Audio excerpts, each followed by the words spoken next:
ধান ক্ষেতের মধ্যে আবু সাইদের একটা ছবি আঁকছে, দেখতে খুবই সুন্দর। আমি রাস্তা দিয়ে যাইতেছিলাম, দেখলাম এনামুলে ধান ক্ষেতের মধ্যে আবু সাইদের একটা ছবি আঁকছে, দেখতে খুবই সুন্দর। আমার এই জিনিসটা খুবই ভালো লাগছে। এই শিল্পকর্ম দেখে আমি অনেক মুগ্ধ হয়েছি। এই শিল্পকর্মের মাধ্যমে শহীদ আবু সাইদ চির স্মরণীয় হয়ে থাকবেন। খুব সুন্দর করে ছবি রাখছি, অনেক সুন্দর করে ফুটিয়ে তুলছে, যেটা মনে করেন যে চোখে পড়ার মতো আর কি।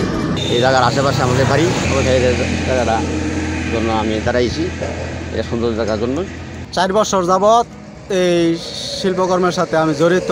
প্রথম দেশের পতাকা এঁকেছিলাম, পরে মা এঁকেছি, গত বছর লাভ এঁকেছিলাম, এবার শহীদ আবু সাইদের স্মরণে আবু সাইদের প্রতীকী এঁকেছি। এখানে ধান দেওয়া হয়েছে 4-5টা জাতের, ব্ল্যাক রাইস, বেগুনি ধান, বিধান 100, বিনা 25, বিনা 24, এইসব ধরনের ধানই আছে আমার কাছে। সব ধরনের ধানই দেওয়া হয়েছে। মূলত আবু সাইদের স্মরণে সব কিছু করা।